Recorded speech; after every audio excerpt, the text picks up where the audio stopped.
Assalamualaikum warahmatullahi wabarakatuh.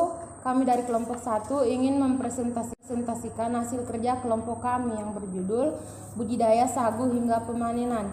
Baik, saya akan memperkenalkan nama saya Gila Reski dan pemateri pertama Andi Rusdinur dan pemateri kedua Asniar.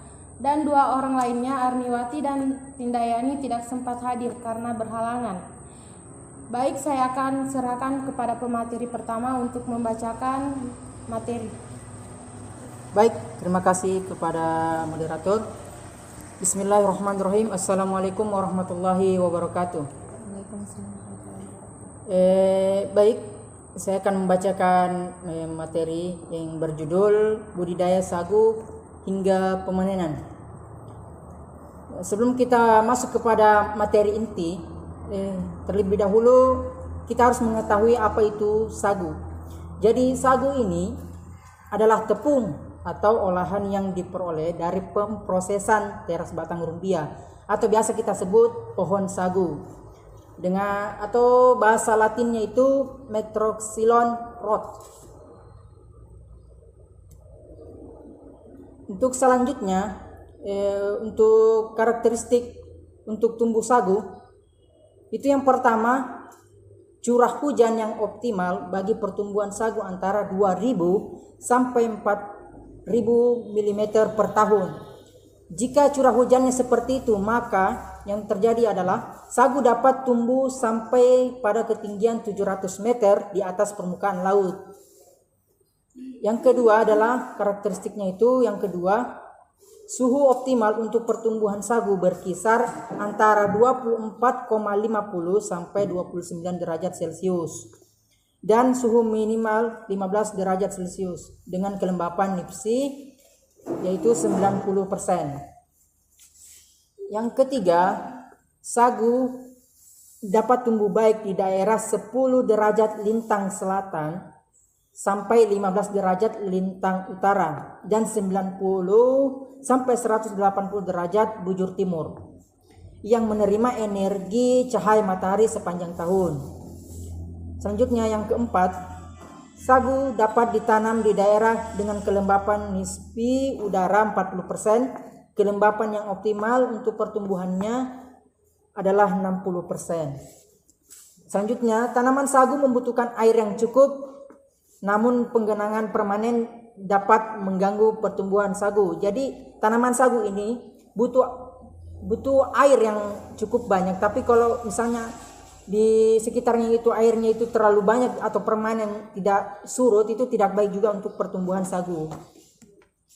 Selanjutnya, sagu tumbuh di daerah rawa yang berair tawar atau daerah rawa yang bergambut dan di daerah sepanjang aliran sungai, sekitar sumber air atau di hutan rawa yang kadar garamnya tidak terlalu tinggi, dan tanam mineral di rawa-rawa air tawar dengan kandungan tanah liat di atas 70% dan di bawah, dan bahan organik 30%. Pertumbuhan sagu yang paling baik adalah pada tanah liat kuning coklat atau dengan kadar bahan organik tinggi. Sagu dapat tumbuh pada tanah vulkanik, latosol, andosol, petsolik, merah kuning, aluvial, hidromorfik, kelabu, dan tipe tanah lainnya. Sagu mampu tumbuh pada lahan yang memiliki keasaman tinggi. Pertumbuhan yang paling baik terjadi pada tanah yang kadar bahan organiknya tinggi dan bereaksi sedikit, asam pH 5,5 sampai 6,5.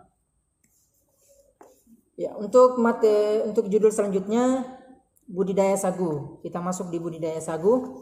Yang pertama, persemaian dan pembibitan. Persyaratan benih atau bibit. Jadi syarat bibit untuk pembibitan secara generatif adalah biji yang digunakan sudah tua, tidak cacat fisik, besarnya rata-rata dan bertunas. Syarat bibit untuk pembibitan secara vegetatif adalah berasal dari tunas atau anakan yang umurnya kurang dari 1 tahun dengan diameter 10 sampai 13 cm sekitar ya kurang lebih seperti ini, dan berat 2 kilo sampai 3 kg. Tinggi anakan kurang lebih 1 meter dan punya pucuk daun 3 sampai 4 lembar. Penyiapan benih atau bibit. Yang pertama itu ada dengan cara generatif.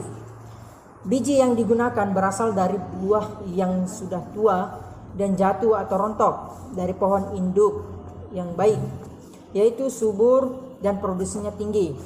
Tumbuh pada lahan yang wajar serta produksi klon rata-rata tinggi. Biji atau buah yang diambil tersebut adalah buah yang tidak cacat fisik, besarnya rata-rata dan bertunas. Yang kedua adalah cara vegetatif.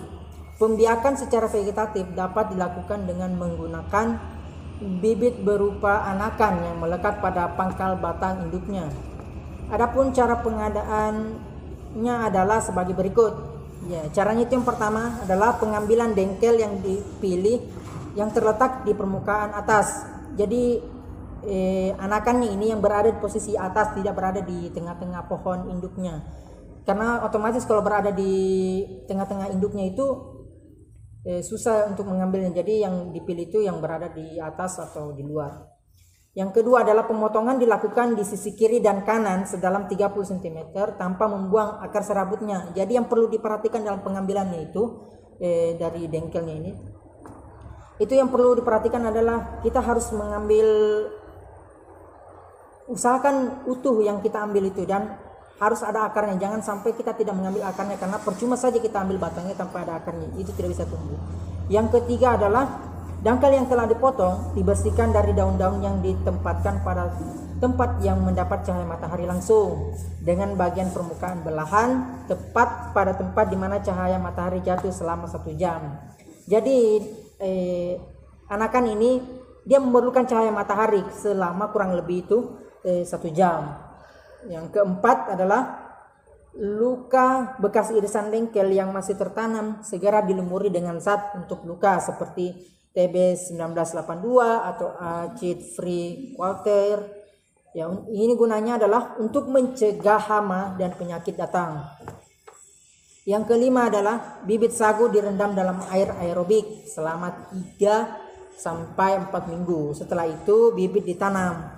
Jadi cukup lama juga ini untuk pembibitannya karena harus direndam dulu di dalam air aerobik selama 3 sampai 4 minggu. Jadi habis dipotong tidak langsung ditanam, tapi memerlukan proses seperti perendaman, penutupan luka yang seperti saya jelaskan tadi. Yang selanjutnya adalah penyiapan dangkel, sebaiknya dilakukan pada waktu menjelang sore. Jadi yang dianjurkan dalam pengambilan anakan ini itu pada sore hari. Tidak pada sore hari dan tidak pada siang hari, karena pada sore hari itu pohon itu kan seperti yang kita tahu sedang melakukan proses fotosintesis. Jadi tidak baik menurut saya ini tidak baik. Dan pada tengah hari itu tidak baik ya, karena suhunya itu terlalu panas juga.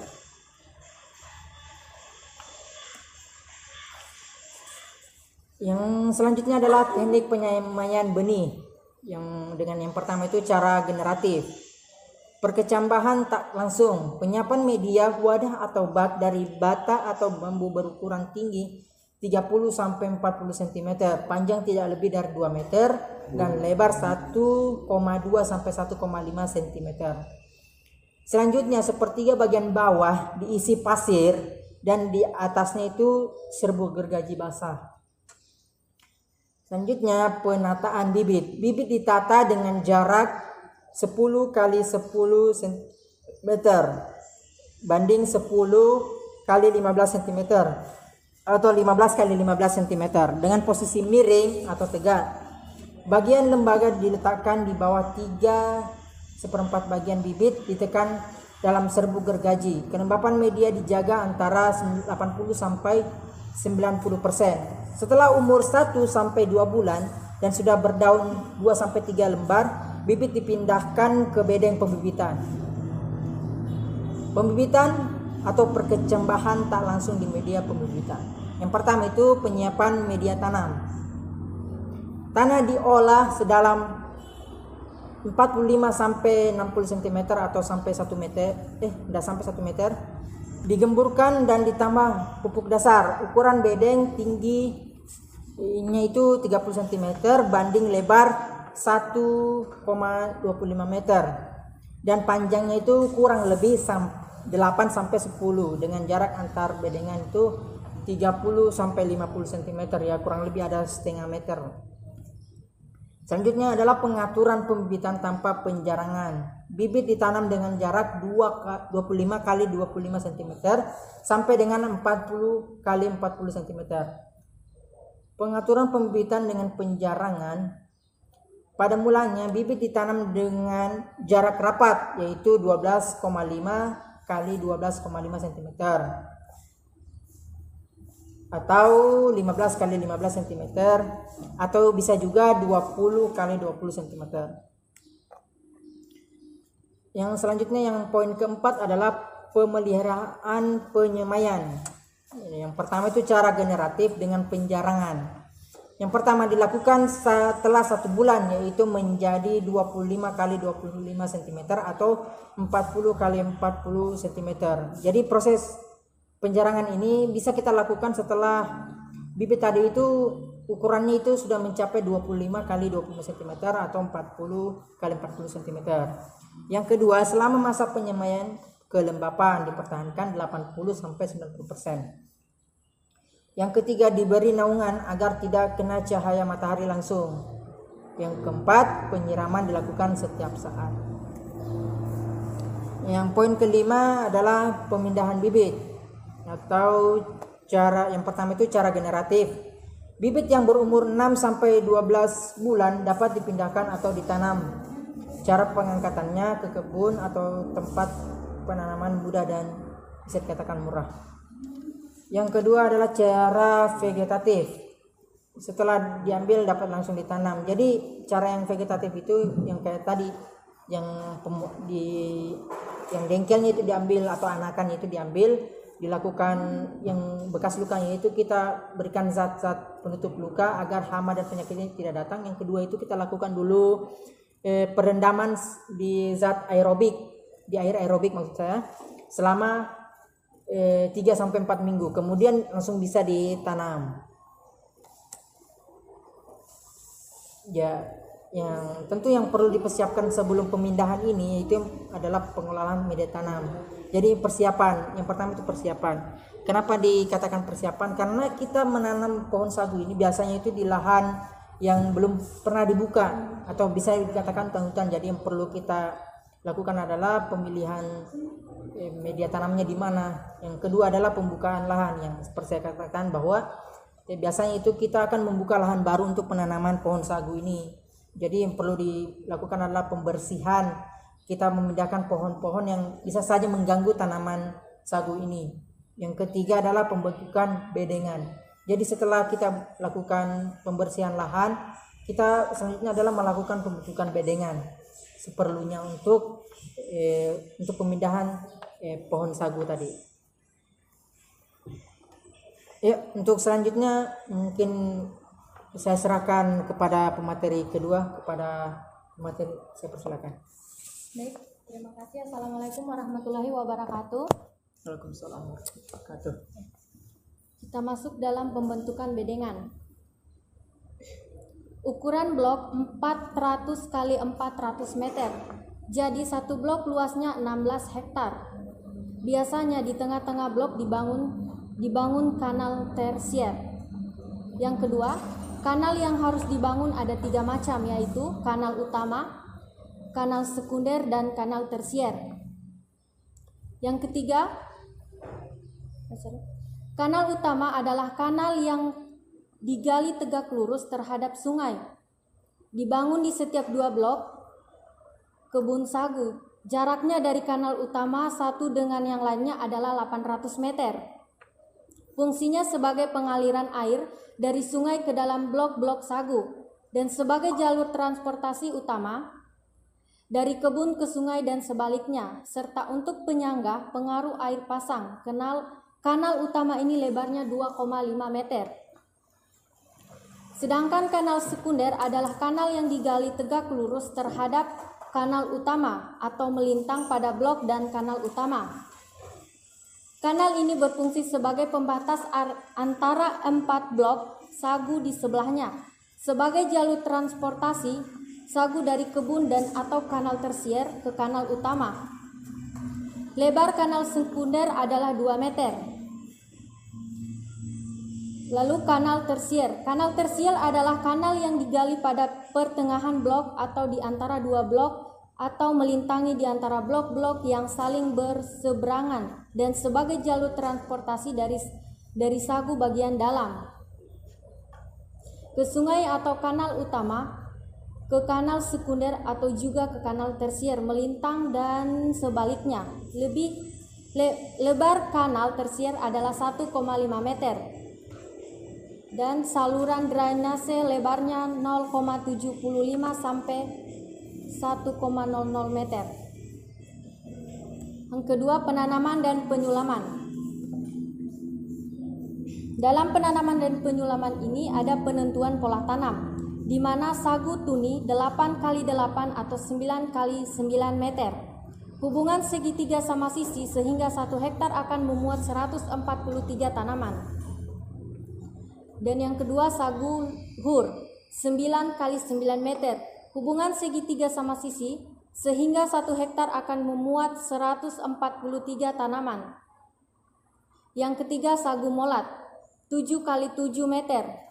Hubungan segi 4 sehingga 1 hektar akan memuat 2043 tanaman.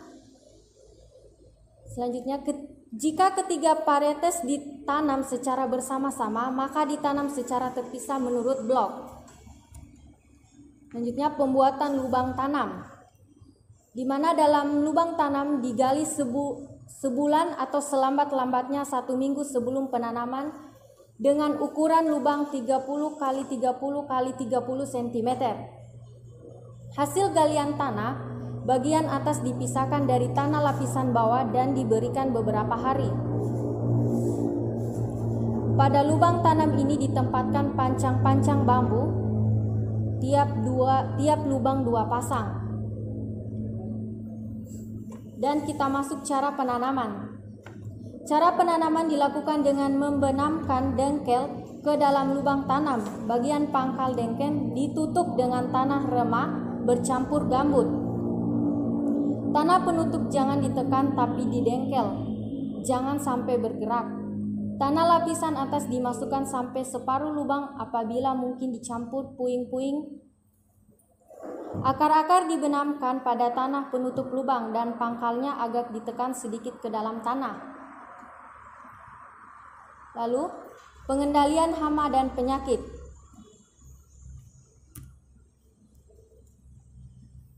Pertama, kumbang.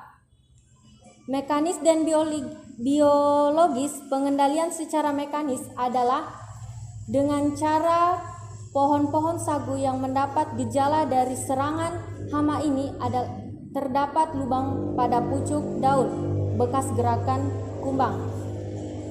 Setelah berkembang tampak terpotong seperti digunting dalam bentuk segitiga. Pengendalian dapat dilakukan secara serangan ditebang dan dibakar. Pengendalian secara biologis dapat dengan menggunakan musuh alami. Yang kedua, kumbang sagu. Ciri dari serangga hama ini adalah serangga sekunder. Setelah kumbang Oryctes biasanya meletakkan telur di luka bekas Oryctes. Bila serangan terjadi pada titik tumbuh dapat menyebabkan kematian pohon. Pengendalian dapat dilakukan dengan cara mekanik dan biologis. Yang ketiga, ulat daun Artona. Ulat daun selain merusak daun pada sagu juga menyerang pada daging buah. Ulat daun ini menyerang jaringan dalam daun. Pengendalian pada ulat daun dapat dilakukan secara mekanik dan biologis. Selanjutnya, babi hutan. Binatang ini merusak sagu tingkat semai dan sepihan sekitar umur 1-3 tahun, memakan umbut atau pucuk batang yang masih muda. Pengendalian hama binatang ini adalah dengan cara memburu dan membunuhnya agar populasi terkendali. Selanjutnya, kerah. Binatang ini mempunyai potensi untuk merusak bagian sagu muda dan selalu merusak lebih banyak daripada yang dibutuhkan. Pengendaliannya untuk binatang ini sama dengan pengendalian binatang babi hutan. Kita masuk selanjutnya, penyakit. Penyakit yang biasanya terdapat pada tanaman sagu adalah bercak kuning yang disebabkan oleh cendawan Cercospora. Gejala dari penyakit ini adalah daun bercak-bercak kecoklatan. Kita masuk proses pemupukan. Unsur hara yang dibutuhkan untuk pertumbuhan tanaman sagu antara lain kalsium, kalium, dan magnesium. Pada hutan sagu liar, pemeliharaan tanaman berupa pemupukan jarang dilakukan, berbeda dengan hutan budidaya sagu yang mengejar produktivitas yang optimal. Maka akan dilakukan pemupukan. Pemupukan dilakukan dengan membembamkan pupuk dalam tanah agar tidak terbawa air sebelum terabsorpsi oleh akar tanaman lahan yang berada di daerah rawa atau dataran, dan pasang surut yang sering terjadi luapan air. Pemupukan dilaksanakan secara melingkar di sekeliling rumpun dan secara lokal di daun sisi rumpun pada jarak sejauh pertengahan antara ujung tanjuk dengan pohon atau rumpun sagu. Waktu pemupukan untuk tanaman sagu muda adalah sampai 1 tahun. Menjelang panen, pemupukan dilakukan 1-2 kali setahun. Pemupukan sekali setahun dilakukan pada awal musim hujan, sedangkan untuk pemupukan 2 kali setahun dilakukan pada awal akhir musim hujan, masing-masing dengan 1/2 dosis. Ciri dan umum panen. Pertama, panen dapat dilakukan pada umur 6-7 tahun atau bila ujung batang mulai membengkak disusul keluarnya selubung bunga dan pelepah daun berwarna putih, terutama pada bagian luarnya. Tinggi pohon 10-15 meter, diameter 60-70 cm, tebal kulit luar 10 cm, dan tebal batang yang mengandung sagu 50-60 cm. Ciri pohon sagu siap panen pada umumnya dapat dilihat dari perubahan yang terjadi pada daun, duri, pucuk, dan batang. Cara penentuan pohon sagu yang siap panen adalah sebagai berikut. Tingkat wela atau putus duri, yaitu suatu fase di mana sebagian duri pada pelepah daun telah lenyap. Kematangan belum sempurna dan kandungan acinya masih rendah, tetapi dalam keadaan terpaksa pohon ini dapat dipanen. Tingkat maputi ditandai dengan menguningnya pelepah daun. Duri yang terdapat pada pelepah daun hampir seluruhnya lenyap, kecuali pada bagian pangkal pelepah. Masih tertinggal sedikit. Daun muda yang terbentuk ukurannya semakin pendek dan kecil. Pada tingkat sagu jenis Matroxylon, rumpi martius sudah siap dipanen karena kandungan acinya sangat tinggi. Selanjutnya, tingkat maputi masa atau masa jantung, yaitu fase di mana semua pelepah daun telah menguning dan kuncup bunga mulai muncul. Kandungan acinya telah padat mulai dari pangkal batang sampai ujung batang, merupakan fase yang tepat untuk panen sagu ihur. Selanjutnya, tingkat siri buah merupakan tingkat kematangan terakhir di mana kuncup bunga sagu telah mekar dan bercabang menyerupai tanduk rusa dan buahnya mulai terbentuk. Fase ini merupakan saat yang paling tepat untuk memanen sagu jenis Matroxylon logicipilum martius. Selanjutnya kita masuk dalam proses pemanenan. Pertama, sagu dipanen dengan tahap sebagai berikut. Pohon sagu dirubuhkan dan dipotong hingga tersisa pada batang saja. Yang kedua, batang dibelah memanjang sehingga bagian dalam terbuka.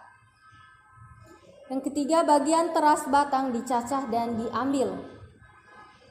Keempat, teras batang yang diambil ini lalu dihaluskan dan disaring. Dan yang kelima, hasil saringan dicuci dan patinya diambil. Yang keenam, pati diolah untuk dijadikan tepung atau dikemas dengan daun pisang. Dinamakan basong di Kendari. Terima kasih. Baik, itulah tadi hasil presentasi kelompok kami. Lebih dan kurangnya mohon dimaafkan. Wabillahi taufiq wal hidayah. Wassalamualaikum warahmatullahi wabarakatuh.